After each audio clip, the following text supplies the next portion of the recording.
"We'll fire anyone who can't meet their quotas," the young section chief said, eager to scold me. I couldn't meet my sales quota this month, so I bowed my head and said, "I understand, I'll resign." I was pushed to my limit mentally and physically, so I decided to leave the company. "Oh, you're really quitting? It'll be tough for an old man like you to lose your job," the section chief mocked me. The day after I left, I got a call from a former team member on my phone. "What's going on?" I asked. "It's bad, please come back, Mr. Watson," they said. Ever since I left, our clients had been calling nonstop, upset about my departure. Eventually, even the section chief had to bow and apologize to me. "My name is Benjamin Watson. I lost my father to illness when I was a child. I'm sorry for always making you feel lonely," I told my mom. "It's okay," she said. She raised me all by herself with no relatives nearby, working hard from morning until night. I wanted to help her, so I decided to start working as soon as I finished high school. "I'm sorry I've caused you so much trouble," I told my mom. "It's okay, just leave it to me," she replied, but finding a job was difficult. I was rejected from several places and was unemployed for a month. Finally, one insurance company gave me a chance for a sales job. I was nervous, because I knew the job would be tough with strict quotas, but I wanted to help my mom, so I went to the interview, determined to get the job. Whether they liked my enthusiasm or just needed staff, they hired me on the spot. 35 years later, I'm still working as a salesperson handling corporate clients. My monthly sales barely meet the quota, and I'm not on track for promotion, but my dedication has earned me the trust of my clients. "Can I ask you about insurance?" a client would say. "Of course, can I visit you this afternoon?" I'd reply. Even on my days off, if someone called, I'd go to them to help ease their concerns. "Mr. Watson, are you taking enough time off?" someone asked me. "Huh? Well, yeah," I replied. "You say that, but you probably aren't," they said. It's unfair that clients get time off, but salespeople don't. But I wanted to help others, so I didn't mind. I often received thanks from my clients, and it kept me going. "Thank you for coming right away when I call." "No problem, call me anytime," I'd say. However, my boss didn't like the way I worked. "You're proud of selling such cheap insurance, aren't you?" he said. "Proud? I didn't mean to be, but every policy is important when it helps the client," I replied. I confidently responded to Section Chief Howard, even though he clearly didn't like me. Howard had recently been transferred from headquarters to our sales department. Unlike me, who only finished high school, Howard was an elite graduate from a well-known university. It was obvious that the head office had high hopes for him, as he had already become a section chief, even though he was nearly 20 years younger than me. "Do you think you're better just because you've worked for over 30 years and still haven't been promoted?" Howard sneered at me. From his point of view, I seemed incompetent, and looking at my low sales numbers, I couldn't really argue.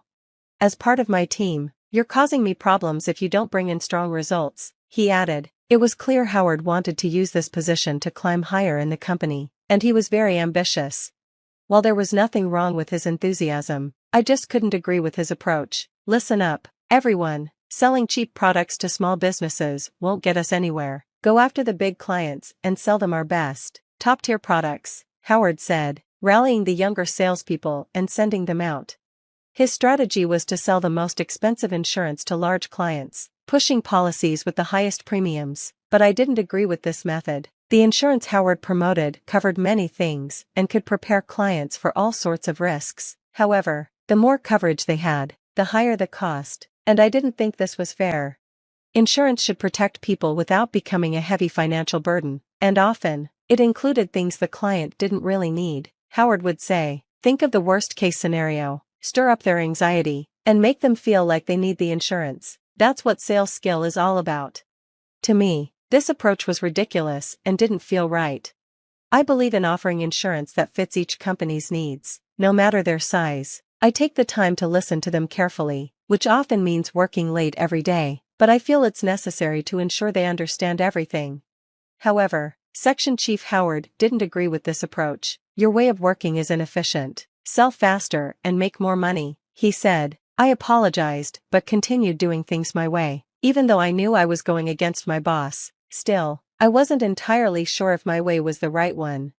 "Are you even listening to me?" Howard snapped. "Huh? What did you say?" I was so worn out from work that I had been neglecting my family too. coming home late every night. I barely spent any time with them. When I was home, I was always too tired to really pay attention to my wife. I just want to spend more time with you, she said. I'm sorry, I'm just exhausted from work. You should rest on your days off. I'm worried about your health, she replied, clearly unhappy with the little time we had together as a family. Even though I was working for their sake, my family was becoming frustrated with me. It made me wonder if what I was doing was really okay. Then, my approach started to fall apart. Oh, look at that, you couldn't meet your quota, Howard mocked. I'm very sorry, I said, desperately apologizing for not hitting my sales numbers that month. He used the chance to scold me further. Mr. Watson, do you think you can make up for it next month? Section Chief Howard asked.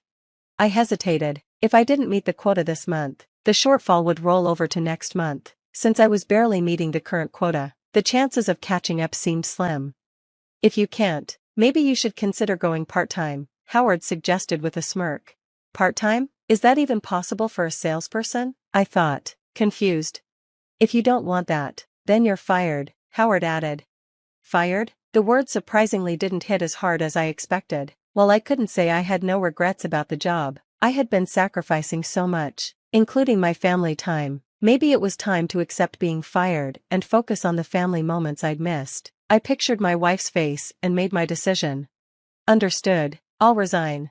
Oh my, really quitting? It's going to be tough for an old man like you to lose your job, Howard taunted, but I just bowed my head and returned to my desk. After working here since high school, I knew I'd have to hand over my tasks. I started the resignation process that day. For the first time in ages, I came home on time. When I opened the door, my wife greeted me with a surprised look. At first, she seemed puzzled, but then she smiled. You're home early today, dinner's not ready yet. Can you wait? She said.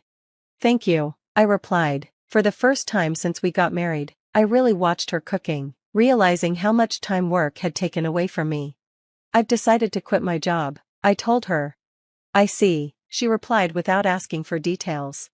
The next day, I submitted my resignation to Section Chief Howard, who seemed pleased.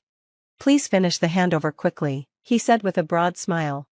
I cleaned up my desk and explained my duties to the person taking over. Until I officially left, I visited clients with my replacement. Mr. Watson, you're quitting? Many clients asked, trying to persuade me to stay. I politely said my goodbyes, and a month later, I left the company. It was sad to leave a place I had worked for so long, but my heart felt lighter. Surprisingly, my wife seemed to be in a good mood, even though I was now unemployed. You're not worried that I don't have a job anymore? I asked. Not at all. I was more worried that you were working too hard and might collapse one day, she replied. My wife had always been concerned about me because of how much I worked. You've worked so hard for so long. It's okay to take a break now, she added. Thanks for always worrying about me. How about we take a trip? We've got plenty of time now, I suggested. That sounds wonderful. Let's go to a hot spring and relax from all those years of stress, she said, excited. The next day, we set off for a hot spring trip. While I was enjoying the time with my wife, I got a call from a former team member. What's going on? I asked. It's terrible, Mr. Watson, please come back, he said, sounding panicked. He explained that ever since I quit, the company had been getting non-stop calls from clients who wanted to cancel their contracts. The situation had gotten so bad that it was disrupting their work. Not only are the calls overwhelming, but if we lose all these contracts, the company is going to be in big trouble. Can you please come back? He begged. I'm not coming back, I replied. What? He exclaimed. Just handle each client with care and sincerity, that's all you need to do, I said before hanging up and turning off my phone. My wife, who had been watching, looked confused. What happened? She asked. My former team member asked me to come back to work, I explained. So, they finally realized how valuable you were, huh? She said, smiling. Although I missed my work, I knew that if I went back, I wouldn't be able to enjoy these moments with my wife. Seeing her so happy made me realize it was worth staying away from work. After that, I blocked any more calls from my former colleagues and focused on enjoying our trip. While we were out for a walk, my wife invited me to an old-fashioned cafe. This place is lovely, I've always wanted to come here, she said. You really know your cafes, I remarked. At my comment, she looked a little sad, and I wondered if I had said something wrong. You know, visiting cafes is my hobby, she said quietly. Oh, I didn't know that, I admitted. Yeah, cafes are trendy and have cute food, lots of women enjoy them, she said with a smile. I'm actually a certified barista, did you know? Wow, that's amazing, I said, genuinely impressed. I remembered my wife mentioning before that visiting cafes was her hobby and that she had a barista certification. Her voice became a little sad, and I felt a pang of guilt. When I was working, I had been too tired to really listen to her stories. It's okay, she said, when we get home, I'll make you some of my special coffee. True to her word, after we returned from our trip, she made me a cup of coffee. It was completely different from the instant coffee I was used to. This is delicious, I can't believe I get to drink this at home, I said, amazed. I'll make it for you anytime, she smiled. From that day on, my mornings began with the coffee my wife brewed for me. As I spent more time with her and my family, I realized there was so much I didn't know. Regretting how much I had neglected them, I decided to make family time a priority from now on. I used to work for a company, but now I'm excited to start something new. No matter how old you get, starting fresh can be nerve-wracking, but I knew I'd be fine with my wife by my side. Together, we opened a small cafe. When I was unemployed, my wife shared a little dream with me. I want to work in a cafe I love, living a relaxed life in our old age. So, we took my resignation as a chance to chase her dream together. At first, the customers were mostly her friends, but word spread, and now our business is thriving. With my sales experience, I was good at serving customers, and my wife enjoyed chatting with friends while working. She always seemed so happy. Welcome, I said to a customer one day, only to be surprised when I saw it was Chief Howard. His eyes widened when he saw me. I smiled and led him to a seat. Is this your new job? He asked. Yes, I started it with my wife, I replied. It looked like Chief Howard was in the middle of his workday and had decided to stop by. He used to stay at the office, but it seemed like he had been visiting clients more since I left. You look really happy now, Mr. Watson, he remarked. Do I? Maybe, I said. It made me realize how tired I had always been at the company, especially since I hadn't been able to spend much time with my wife. Now, I could enjoy work and time with her. You seem to be having fun, I told him, noticing that he looked more energized than before. I'm trying to be more like you, Mr. Watson. You're my goal, he said. Then, checking his watch, he stood up. I'll bring the whole team next time. Thanks for the meal, he added before leaving, looking lighter on his feet. I believe Chief Howard will continue to grow from here. Later, my wife called out. I made coffee. Thanks, I said. After closing the cafe, we sat side by side at the counter, sipping the coffee she brewed. It had been another busy day, but it was enjoyable. Sitting there with my wife, talking about the day, felt calm and special. Thank you for everything, I said.